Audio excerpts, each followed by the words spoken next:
Buenos días, hermanos, que el Señor les bendiga. Le damos gracias al Señor por el privilegio que tenemos el día de hoy de presentarnos delante de Él en adoración. Hemos cantado, hemos orado, hemos leído las Escrituras y ahora nos vamos a tomar el tiempo para deleitarnos en su palabra. Hoy hemos venido a escuchar la palabra del Señor y a ser edificados por ella, y adorarle y glorificarle por medio de este tiempo. A partir de esta semana comenzamos una serie de mensajes expositivos y consecutivos en la carta a los romanos. Ya hace unas semanas que terminamos esa serie que comenzamos en su momento hace unos años en el Evangelio según San Juan, y ahora vamos a emprender este camino que representa una ardua tarea, y es deleitarnos en la revelación escrita que Dios nos dio a través del apóstol Pablo en esta preciosa carta. Un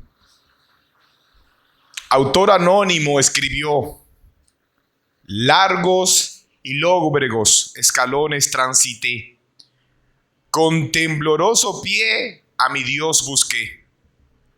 Algún escalón poco a poco subí, mas luego perdí pie y débil caí.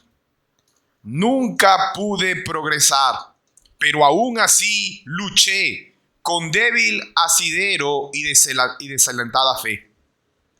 Sangraba por llegar a Dios, mas me pareció que sonrió y no me vio. Llegó entonces ese momento en que perdí mi asidero y de allí, debilitado, hasta el último escalón rodé, como si nada al fin hubiera logrado, y estando allí, desesperado, una pisada en la escalera escuché. En esa misma escalera que yo titubeé, caí y desmayado quedé. Y así, cuando la esperanza había cesado, aquí mi Dios bajó la escalera por mí. Un comentarista relacionó este precioso poema con el tema principal de la carta a los romanos. Y es que la carta a los romanos tiene una pequeña diferencia con el resto de las cartas del apóstol Pablo. Y es que aunque es una carta, formalmente hablando, tiene la forma de un precioso y maravilloso tratado teológico. La argumentación del apóstol Pablo en esta carta es profunda. Él organiza sus ideas como un fiscal que quiere presentar un caso para llevar a una final conclusión. Al igual que el resto de las cartas de Pablo, podemos encontrar básicamente dos divisiones. Una parte donde Pablo desarrolla la parte doctrinal y otra parte donde Pablo da algunas aplicaciones prácticas. En el caso de la carta a los romanos, va desde el capítulo 1 al capítulo 11 lo que se considera como la parte doctrinal, y los últimos capítulos, es decir, desde el 12 al 16, entonces tenemos lo que se considera la parte de aplicación práctica. La carta fue escrita aproximadamente en el año 57 después de Cristo. Ahora, ya sabemos que estas fechas no son tan exactas. Algunos la fechan un año después o un año antes, pero sin tener mucha exactitud en cuanto a la fecha, pudiéramos hablar precisamente de este año en particular. Lo que sí es completamente cierto es que se da la escritura de esta carta al final del tercer viaje misionero del apóstol Pablo, cuando Pablo se disponía a regresar a Jerusalén para llevar la ofrenda que había recogido para los santos en las iglesias gentiles, y las va a llevar a Jerusalén porque recuérdense que este fue un tiempo de gran dificultad para la iglesia madre, por decirlo de esa manera. En Jerusalén estaban pasando tiempos difíciles y Pablo había recolectado una ayuda económica para bendecir a la iglesia en Jerusalén y ayudar con las necesidades. Ahora, cuando usted lee lo que Pablo explica en el capítulo 15 de esta carta, que yo espero que usted haya leído completa en esta semana porque tenía la tarea, y si no es un desobediente, contumaz y rebelde, usted va a encontrar que Pablo le escribe a los hermanos diciendo que va a Jerusalén y luego espera pasar por Roma cuando vaya camino a España. Entonces noten que el contexto de la carta es que Pablo se está preparando para ir a Roma. Iba a pasar de camino. Ahora, ¿cuál era el deseo y el anhelo del corazón del apóstol Pablo con visitar España y Roma de camino? Bueno, precisamente lo que el apóstol Pablo explica al final de su tercer viaje misionero es que ya su obra en esa región geográfica prácticamente estaba concluida. Pablo había logrado lo que ningún hombre logró. Había plantado iglesias en toda Asia Menor y a partir de ese momento ya la obra de la iglesia debía continuar por sí sola. Los ancianos establecidos en cada iglesia local que Pablo había fundado deberían encargarse a partir de ese momento de extender el reino de Dios y seguir predicando la palabra. Pero el apóstol Pablo, un hombre en el cual ardía el fuego del evangelio de Dios, necesitaba continuar extendiendo el evangelio. Y entonces ve hacia España y ve hacia esa zona y dice: allí también necesito llevar la palabra. Así que la historia nos cuenta que Pablo escribe esta carta para preparar a la iglesia en Roma para que le reciba. Es posible que ellos conocieran del apóstol Pablo, y quien no, había sido el hombre que había fundado más iglesias que cualquier otro en su momento. Pero al mismo tiempo también sabemos que es muy posible que las ideas que las iglesias tenían, o algunas iglesias que no conocían personalmente al apóstol Pablo, como era el caso de Roma, tuvieran alguna idea distorsionada, porque cuando una persona hace lo que hacía el apóstol Pablo, siempre se ganaba enemigos, aún dentro de la iglesia. Así que el apóstol escribe una descripción detallada de lo que él entiende era la doctrina que él predicaba del evangelio. ¿Para qué?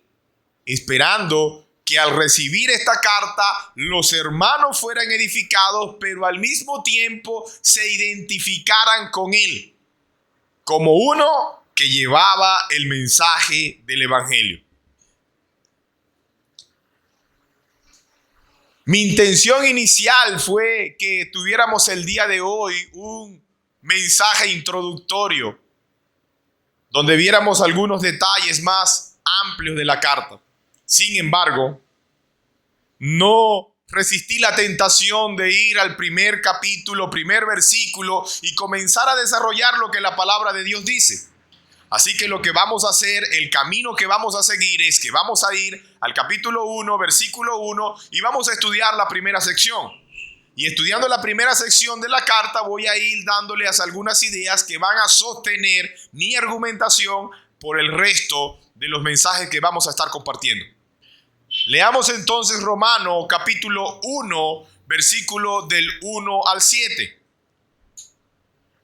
Pablo, siervo de Jesucristo, llamado a ser apóstol, apartado para el evangelio de Dios, el que había prometido antes por sus profetas en las Santas Escrituras acerca de su Hijo, nuestro Señor Jesucristo, que era del linaje de David, según la carne, que fue declarado Hijo de Dios con poder, según el Espíritu de santidad, por la resurrección de entre los muertos, y por quien recibimos la gracia y el apostolado para la obediencia a la fe en todas las naciones por amor de su nombre, entre las cuales estabais también vosotros, llamados a ser de Jesucristo, a todos los que estáis en Roma, amados de Dios, llamados a ser santo, gracia y paz a vosotros, de Dios nuestro Padre y del Señor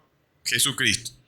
Entonces, en esa sección vamos a identificar tres cosas. Eso quiere decir que vamos a seguir un bosquejo sencillo de tres encabezados. Primero, vamos a hablar de Pablo, el autor de la carta. Luego, vamos a hablar un poco del Evangelio de Dios, el mensaje central de la carta.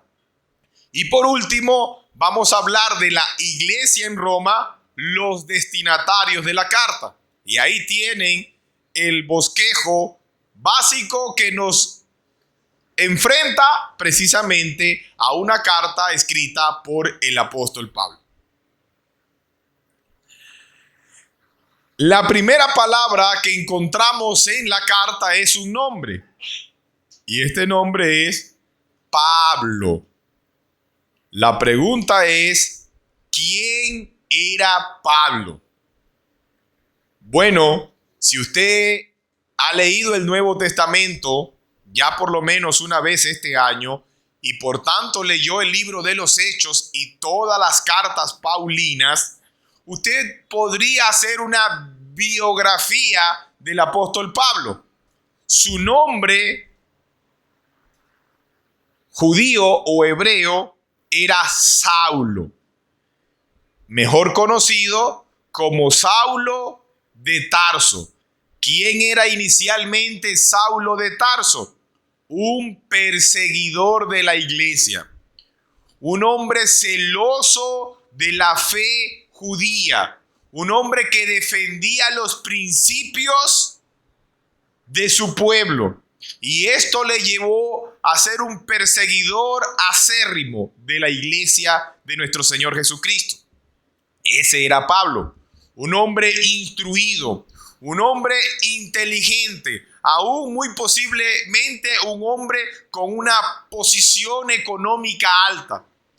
La definición que él mismo nos da en la carta a los filipenses es bastante interesante.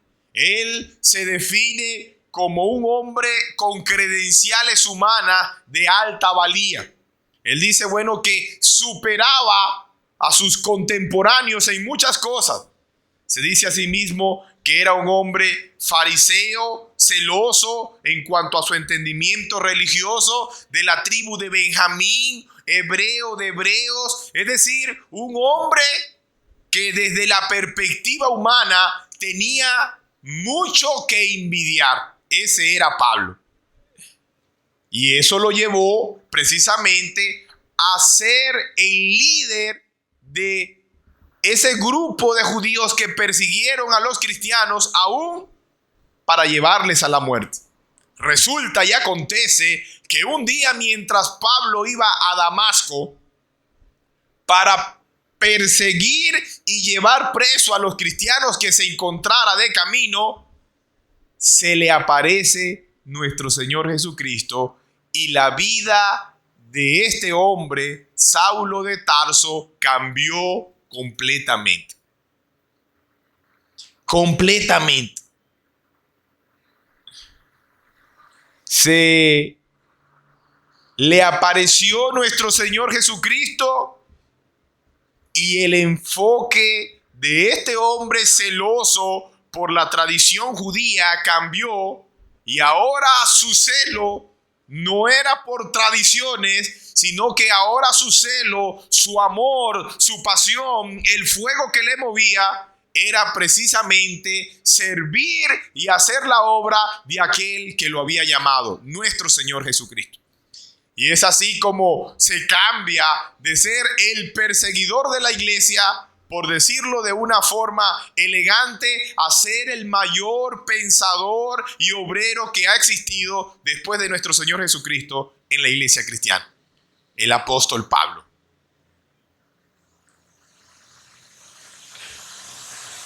Ustedes se preguntarán, como se pregunta todo el mundo, y nadie da respuesta a esto, ¿y por qué es que si él se llamaba Saulo, entonces después se llamó Pablo?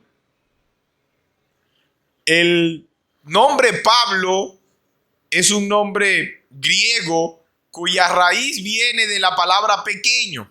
Algunos románticos creen que el cambio de nombre tiene que ver con la humillación del apóstol Pablo después de ser un hombre altivo y rebelde contra la voluntad de Dios en el Señor Jesucristo, y ahora había sido reducido a eso. Sin embargo, no puedo unirme a quienes aseveran tal cosa. Pablo, como lo voy a mencionar ahora, aparte de ser un ciudadano judío, también era un ciudadano romano. No se sabe cómo él adquirió esta nacionalidad o cómo llegó a ser él un ciudadano romano de nacimiento, porque se supone que para ser un ciudadano romano de nacimiento tenías que nacer en Roma o en alguna de las ciudades donde él estaba, donde este derecho se aplicaba, que no era el caso de la ciudad donde Pablo venía. Entonces lo más posible es que la familia de Pablo adquiriera por algún servicio a Roma o por algún pago especial la nacionalidad romana, y por ser entonces hijo de romanos, Pablo había nacido como romano. Sin embargo, era judío también. Es decir, que tenía una doble nacionalidad. Pablo era judío y Pablo era romano. Entonces algunos piensan, y es creo que una de las tesis más fuertes, que Pablo tenía dos nombres desde el principio. Es decir, su nombre judío o hebreo, Saulo, relacionado con el primer rey de Israel, Saúl, y de la tribu de Benjamín, y un nombre griego, y este nombre griego era un nombre más bien como opcional, y era Pablo. Se le conoce como Pablo después de que él inicia su primer viaje misionero. Así que es muy posible de que como él fue llevado a predicar a los gentiles, él comenzó a usar su nombre griego para estar más accesible a aquellos a los cuales él le estaba predicando. Ser un predicador del evangelio y tener un nombre judío era un riesgo que se corría, y muy probablemente para Pablo innecesario. Así que él, se entiende, comenzó a usar su nombre griego por esto. Solamente lo explico para que más o menos sepamos, es decir, para que tengamos una idea de cómo un hombre que se llamaba Saulo finalmente termina siendo conocido como Pablo. Ahora, si seguimos nuestro texto, vamos a encontrar que luego de mencionarse o presentarse Pablo, porque le está escribiendo a una iglesia que no lo conocía, se llama a sí mismo siervo de Jesucristo. Eso quiere decir que ahora Pablo está explicando quién es él. Y es como si nosotros le preguntásemos: ¿quién eres tú, Pablo? No te conocemos, no sabemos quién eres. Y él dice: soy un siervo de Jesucristo. La palabra griega que se traduce siervo es la palabra griega doulos. Literalmente significa esclavo. Ahora, algunos están en contra de que se traduzca esa palabra así literalmente. Y por eso la mayoría de nuestras Biblias no usa la palabra esclavo, sino la palabra siervo. Y las razones son un poco más bien culturales. Porque ¿qué es un esclavo? Bueno, un esclavo es alguien que le pertenece a otro. Es su propiedad. Es decir, es un hombre pero que le pertenece a otro hombre. Por tanto, debe servirle, quiera o no quiera.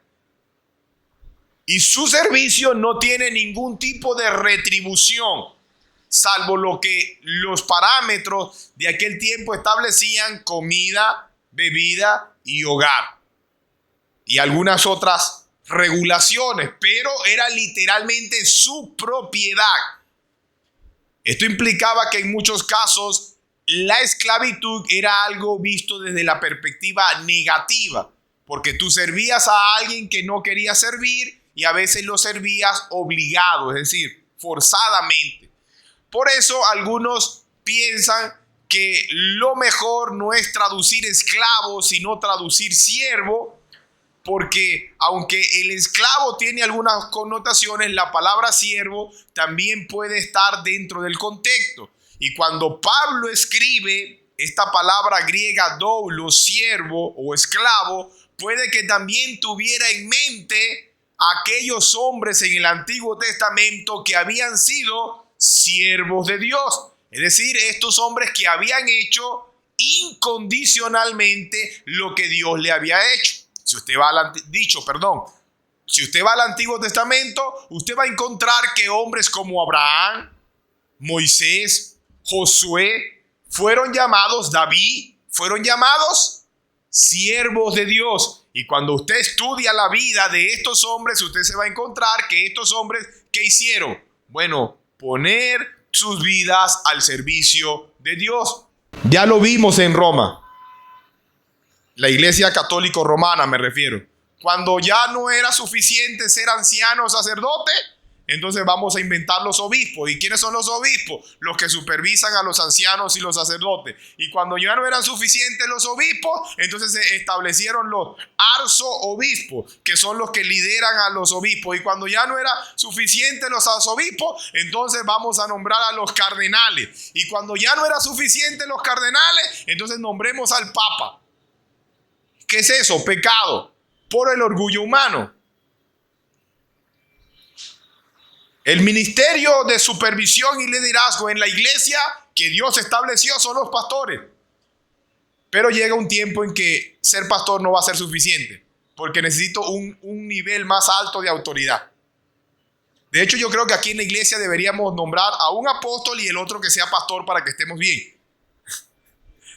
No puede ser así. Porque Dios estableció en su palabra que la iglesia debía ser supervisada por ancianos, plural, hombres llamados por el Señor, dotados con el Espíritu Santo, que cumplen una cualificación bíblica, pero que sirven a Dios.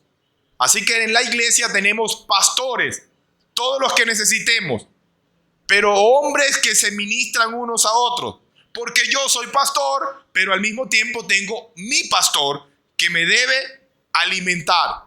Pero, ¿qué es lo que pasa con el orgullo humano? Bueno, que yo no quiero a nadie que esté por encima de mí. Yo quiero ser el más. Bueno, si soy pastor no puedo serlo. Ya quedan poquitos pastores, ya todos se han pasado al siguiente rango en el nivel evangélico. Ahora todos quieren ser apóstoles. Pero el problema es que como todos los pastores se convirtieron en apóstoles, ahora ya no hay a quien mandar. Hay mucho cacique y poco indio. Entonces busquémonos otro nivel. Ahora yo no sé qué se van a inventar los hermanos ahora en adelante. Porque ya cualquier título que se inventen después de apóstol no va a estar en la Biblia. Y se lo van a tener que creer ellos. Pero en estos días escuché a alguien diciendo que él es el apóstol de los apóstoles. Wow, eso sí es novedoso. Pecado, hermano. Y tenemos entonces acá precisamente en nuestra carta a un hombre que se está presentando principalmente como siervo, pero segundo, está explicando a los hermanos a los cuales se está dirigiendo que él es un comisionado directo de nuestro Señor Jesucristo. Y es que Pablo está presentando su credencial y está diciéndole a estos hermanos en Roma que no le conocían: yo he sido llamado por Cristo de manera especial para predicar el evangelio. Soy contado como uno de sus embajadores. No en el sentido general como podemos ser contados todos, sino en esa característica o en esa cualificación especial que solo entraron 12 hombres y Pablo.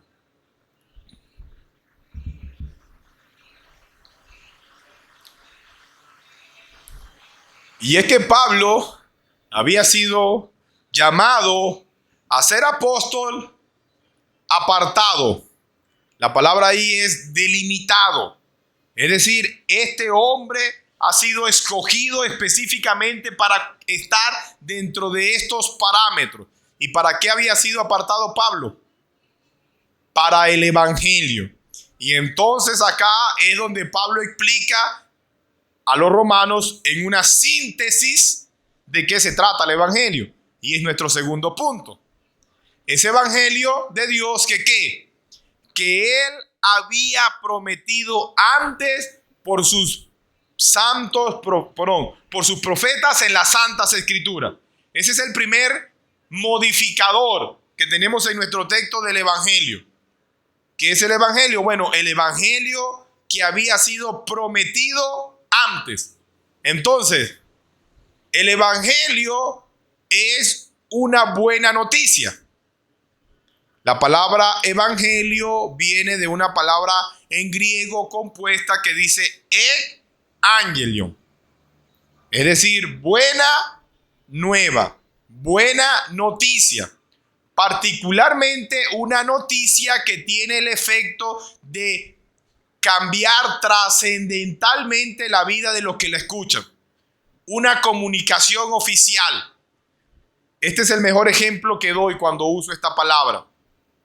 Cuando un emperador, un imperio grande iba a invadir a otros imperios más chicos o a otros reinos más chicos, no llegaba y los destrozaba y los acababa de una vez, no. Les enviaba un emisario, les enviaba un apóstol, un profeta, es decir, en los dos sentidos, emisario, un funcionario representante, pero al mismo tiempo uno que llevaba la palabra del rey. Y les decía: mi emperador manda decir que si ustedes se rinden, que si no pelean y que si cumplen estas condiciones, pagan el tributo, sirven con su ejército a mi emperador y hacen esta y cual cosa, él los va a dejar vivir tranquilos. Van a tener comida, van a tener agua y de hecho él los va a proteger para que nadie les haga nada. Esas son las condiciones que mi emperador les envía a ustedes. Una buena noticia. ¿Y por qué una buena noticia? ¿Por qué un evangelio? Bueno, porque la mala es que si ustedes no aceptan, los vamos a destruir. Los vamos a acabar. ¿En qué sentido entonces podemos entender el evangelio? Bueno, en ese mismo sentido, porque nuestro Rey, nuestro Señor, el Salvador del mundo, el Rey de Reyes, el Señor de Señores, le está diciendo al mundo que tiene una oferta de salvación para ellos, que se rindan de su obstinación, que vengan a Él y entonces Él les va a dar lo que más nadie les puede dar. Pero ¿y qué pasa con aquellos que rechazan el evangelio? Entonces tendrán que sufrir la ira de nuestro Señor. Así suena el evangelio, porque el evangelio es la oferta de salvación. Y la pregunta es: ¿salvación de qué? De Dios. De la ira de un Dios santo que no tendrá por inocente al culpable. Pablo había sido apartado para el evangelio, pero ese evangelio había sido prometido antes por los profetas. No era una novedad, no era una invención, no. Ya Dios anticipadamente había prometido ese evangelio. ¿Y dónde está registrado las promesas del evangelio de Dios? Pablo explica en las Santas Escrituras. Por eso cuando nosotros leemos el Antiguo Testamento, vamos a encontrar en el Antiguo Testamento la promesa del Evangelio. Si recuerdan Juan capítulo 5, versículo 32, ustedes escudriñan las Escrituras como si en las Escrituras hubiera salvación. Pero ¿qué hay en las Escrituras? Entienda Antiguo Testamento. Las Escrituras, desde esa perspectiva, el Antiguo Testamento lo que hace es dar testimonio de mí, dice Cristo. Entonces, ¿qué encontramos en el Antiguo Testamento? Precisamente la promesa del Evangelio. Dios enviando a un Salvador para salvar al mundo. Estaba prometido, estaba previamente dicho en las Sagradas Escrituras. Noten que Pablo no hace referencia a lo que se dijo, no. Pablo hace referencia a lo que quedó escrito, a la revelación que quedó expresamente puesta por escrito para la posteridad, para ustedes y para mí, el Antiguo Testamento actualmente. Entonces, ese evangelio que había prometido antes por sus profetas, ese es el evangelio, dice Pablo, que yo represento. Ese es el evangelio para el cual yo fui apartado. Ese evangelio que podemos encontrar en el Antiguo Testamento prometido, ahora ha sido manifestado y yo soy un siervo que predica ese evangelio. ¿Lo entiende? Para que esté claro, el Antiguo Testamento es explicado por el Nuevo. Es decir, el Nuevo Testamento tiene una explicación de lo que se decía en el Antiguo Testamento. Y el Nuevo Testamento, entonces, por tanto, estuvo siempre contenido en el Antiguo Testamento.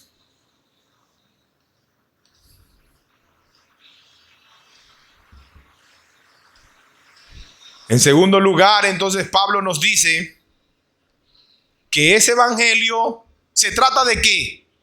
El evangelio se trata de la prosperidad. El evangelio se trata de que tú seas una buena persona. El evangelio se trata de que tú sigas unos pasos particulares para llegar al cielo. Ese es el contenido del evangelio. ¿Es lo que dice Pablo? No. El evangelio, ¿de qué trata Pablo? Versículo 3, léalo. Acerca de su Hijo. ¿De qué se trata del evangelio? Acerca del Hijo de Dios. Noten, ese mismo Dios que lo prometió en el Antiguo Testamento, dice la Biblia que envió a su Hijo. Juan 3:16. Dios amó de tal manera al mundo que envió a su Hijo. Ese enviar de Dios a su Hijo está sostenido por la promesa que Él le había hecho a su pueblo y que ha quedado revelada en el Antiguo Testamento. Entonces el evangelio se trata de Cristo, de Jesús, del Salvador, el Hijo de Dios. Lo que Pablo nos expresa entonces en este momento es precisamente que Cristo es el Hijo de Dios por la eternidad. Nuestro Señor Jesucristo, dice Pablo, vean, Señor, Salvador, ungido, que era del linaje de David según la carne. Entonces Pablo nos está presentando ese glorioso misterio de cómo el Hijo de Dios eterno, Dios mismo, se encarna. Porque ese que era el Hijo de Dios por la eternidad, ahora, según la carne, es del linaje de David. ¿Y cómo era que era del linaje de David? Bueno, recuérdense que eso era lo que estaba prometido y anticipado en el Antiguo Testamento. que el Salvador, que el Mesías sería Rey eterno del linaje de David, según la carne, que fue declarado Hijo de Dios con poder, según el Espíritu de santidad, por la resurrección de entre los muertos. Y detengámonos un momento acá. ¿Cómo es que si Cristo era el Hijo de Dios eterno, entonces Pablo nos dice que Él fue declarado Hijo de Dios con poder a través de la resurrección de entre los muertos? Si ya Él era Hijo de Dios, entonces ¿por qué tenía que ser declarado como Hijo de Dios? Bueno, entiendan esto. Cristo era el Hijo de Dios eterno y nunca ha dejado de serlo. Sin embargo, en su encarnación, su gloria quedó velada. Y este que era el Hijo de Dios eterno, ahora no podía ser visto como tal, porque en la encarnación la gloria de Cristo queda velada. Y ahora esos rasgos de su gloria no eran evidentes. Pero luego de que Cristo se encarna, vive, cumple su ministerio de predicación, el evangelio, muere en la cruz del Calvario, resucita con poder por medio de la obra portentosa del Espíritu Santo. Entonces, eso que en su encarnación había estado velado, ahora es claramente revelado. Y ahora entonces, luego de su muerte y resurrección, literalmente Cristo ha sido investido de poder de tal manera que es evidente posterior a su encarnación que Él es el Hijo de Dios.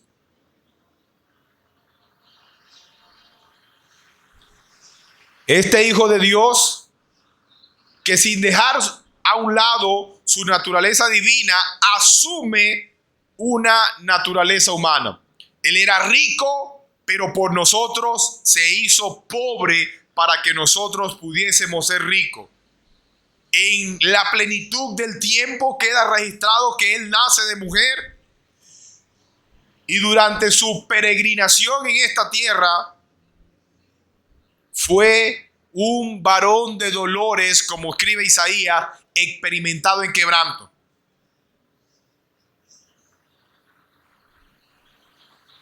Entonces,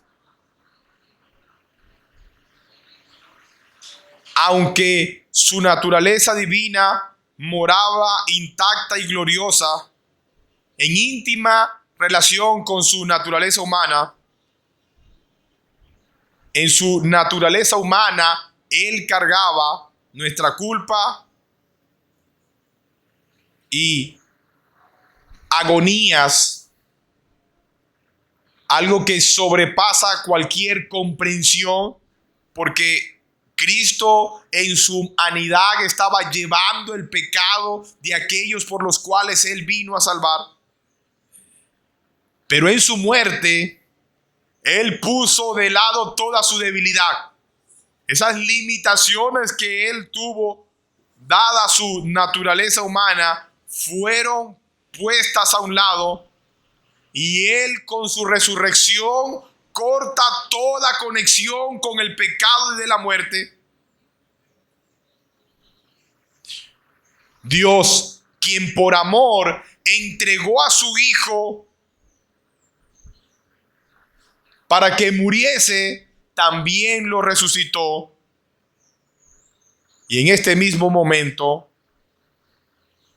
Él está sentado a la diestra de Dios, reinando gloriosamente. Así que, tras la resurrección, después de ese paréntesis temporal en el que vimos a nuestro Señor Jesucristo caminando, limitado por su naturaleza humana, Él ha sido investido de poder, declarado Hijo de poder, declarado el Hijo de Dios con poder, precisamente por la obra sobrenatural del Espíritu Santo. Finalmente,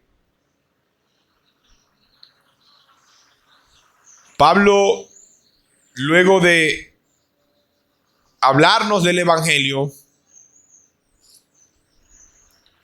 nos habla de aquellos que precisamente son los destinatarios de su carta. La iglesia en Roma.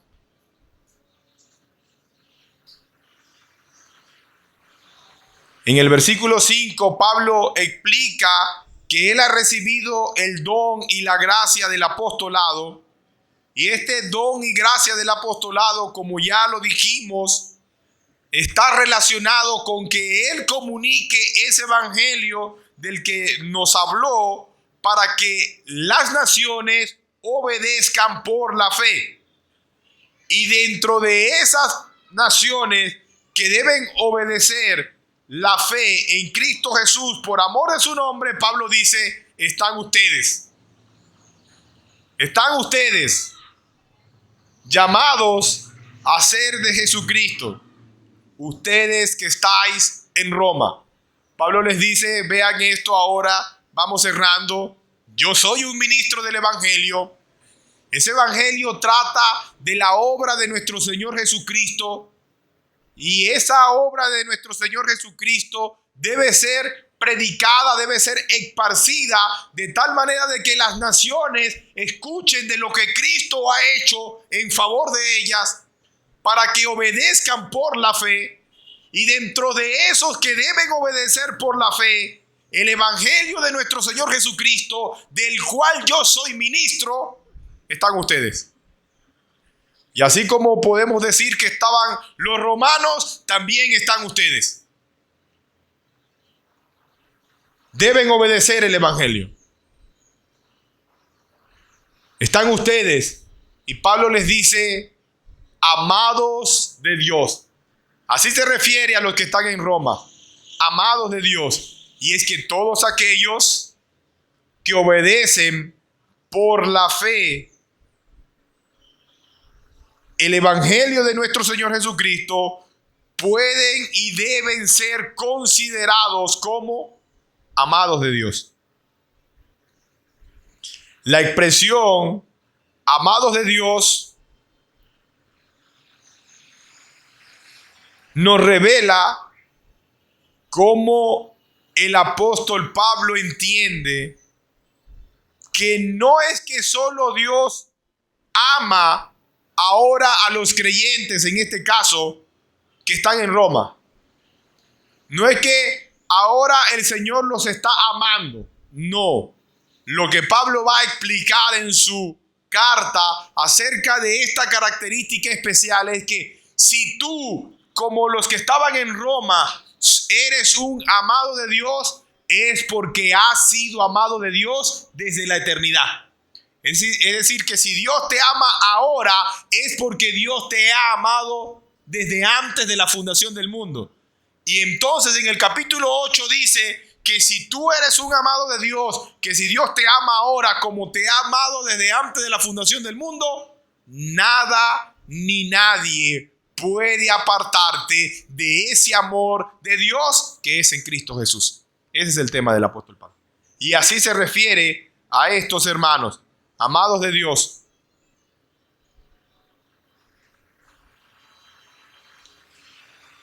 Pablo agrega que estos hombres que estaban en Roma, hombres y mujeres amados de Dios, son llamados a ser santos. Pero la traducción o el sentido de la traducción debería ser más aquellos que son santos en virtud de haber sido llamados. Eso sería más bien el sentido propio. Es decir, porque Dios los ha llamado, ustedes son santos.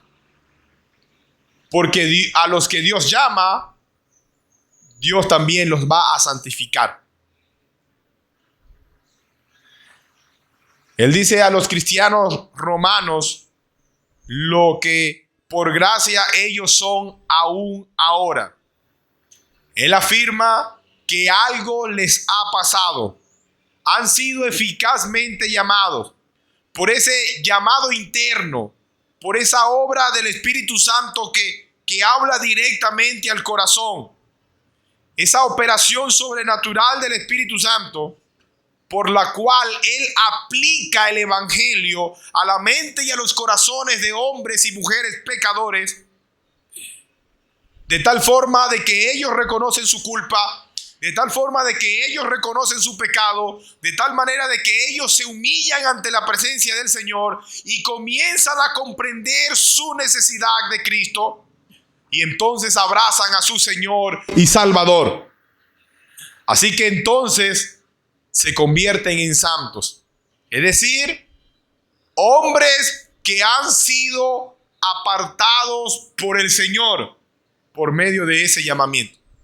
Así que si usted ha puesto su confianza en Cristo como Señor y Salvador, porque Dios ha obrado en su vida por medio de su Espíritu Santo, usted es un santo que ha sido apartado para vivir vidas que glorifiquen a nuestro gran y buen Dios, que se reveló a nosotros a través de Cristo Jesús. El santo entonces es una persona cuya culpa ha sido borrada en base a la expiación vicaria de Cristo. Eso es lo que dice el Evangelio. Y en consecuencia, por medio del poder del Espíritu Santo en él, se esfuerza por vivir vidas para la gloria de Dios. Es decir, que un santo es una persona que ha sido apartado y consagrado para servir y honrar a Dios con toda su vida. ¿Es usted un santo? Entonces debe vivir para la gloria de Dios. Dios lo ha apartado a usted para eso. Y finalmente cierra el apóstol Pablo con su saludo característico. Gracia y paz de Dios nuestro Padre y de nuestro Señor Jesucristo. Como ya lo he mencionado en otras ocasiones, Pablo usa acá una mezcla del saludo característico de los griegos y de los judíos. Charis y shalom. Si usted era judío y se encontraba a alguien y lo quería saludar, shalom, paz. Y si usted era griego, entonces usaba el término gracia.